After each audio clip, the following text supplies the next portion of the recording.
চট্টগ্রামের লোহাগাড়া উপজেলা বিএনপি এবং অঙ্গ সহযোগী সংগঠনের আয়োজনে বর্ণাঢ্য র্যালি অনুষ্ঠিত হয়। ফেব্রুয়ারির 22 তারিখ শনিবার লোহাগাড়া উপজেলার মুরুত্তন গাড়িবহর লইরে গুরুত্বপূর্ণ সড়ক গুড়ি আনোয়ারা উপজেলার কালাবিদিগুর মুরুত্তাজি র্যালিও শেষ হয়। র্যালিত লোহাগাড়া উপজেলা বিএনপি ও অঙ্গ সহযোগী সংগঠনের কয়েক হাজার নেতাকর্মী অংশ লয়। আডি র্যালির নাজি লোহাগাড়া উপজেলা বিএনপির সাবেক সভাপতি, দক্ষিণ জেলা বিএনপির সাবেক আহ্বায়ক কমিটির সিনিয়র সদস্য আসাব উদ্দিন চৌধুরী এবং লোহাগাড়া উপজেলা বিএনপির সদস্য সচিব সাজ্জাদুর রহমানের নেতৃত্বে 3 কিলোমিটার রাস্তা ঘুরিয়ে আনোয়ারা সরকারি উচ্চ বিদ্যালয় মাঠত চট্টগ্রাম দক্ষিণ জেলা বিএনপির আয়োজনে দ্রুত গণতান্ত্রিক যাত্রাপথ উত্তরণ নির্বাচনের রোডম্যাপ ঘোষণা, নিত্য প্রয়োজনীয় পণ্যের মূল্য সহনীয় পর্যায়ে রাখা, অবনতিশীল আইন শৃঙ্খলার উন্নতি এবং রাষ্ট্রের পতিত ফেসিবাদের নানান চক্রান্তর প্রচেষ্টা মোকাবেলা সহ বিভিন্ন জন দাবিতে বিএনপি কেন্দ্রীয় কর্মসূচির অংশ হিসেবে জনসভার ন্যায্যে লোহাগাড়া উপজেলা বিএনপির কয়েক হাজার নেতা কর্মী অংশ লয়।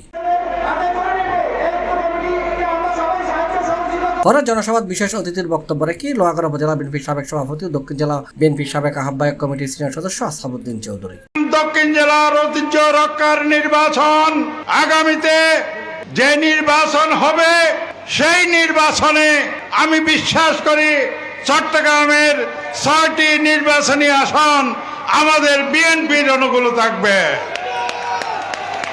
আর নবগঠিত উপজেলা কমিটিকে, জেলা কমিটিকে অনুরোধ করব, আপনাদেরকে এমন ভাবে কমিটি সাজাতে হবে যাতে করে আমাদের মাঝে কোনো বিভেদ কন্দল না থাকে এবং আমরা প্রতিপক্ষকে সুন্দরভাবে রাষ্ট্রিকভাবে মোকাবিলা করে আমাদের বিজয় ছিনিয়ে নিতে পারি।